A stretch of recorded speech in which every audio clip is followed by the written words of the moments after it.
In this quick video, we're going to show you how you can easily make your app icons bigger or smaller on your iPhone that's running iOS 18. If you're having problems seeing certain apps and you need to make them larger or bigger, then iOS 18 gives us a new option to make the app icons bigger.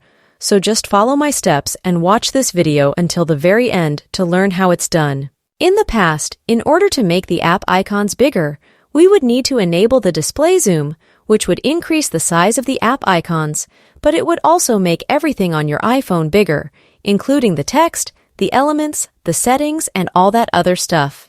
But if you want to make only your app icons bigger, the thing that you want to do is to long hold anywhere on the screen until you enable this wiggle mode and your icons start shaking. The next step is to click on this edit option at the top left corner of the screen. You'll then get two different options, and those are the Add Widget and Customize options. Tap on the Customize option, and then we'll have the ability to customize a couple of things for our home screen icons, including enabling dark mode for the icons on iOS 18, but I'll leave that for another video. All you have to do is to click on this large option right here, and that will make your app icons bigger without increasing the size of anything else. So you can now enjoy your favorite apps on iPhone, and make sure you subscribe to App Tutor for more similar iOS 18 tutorials like this one. Thank you so much for watching this video, and I'll see you in the next one.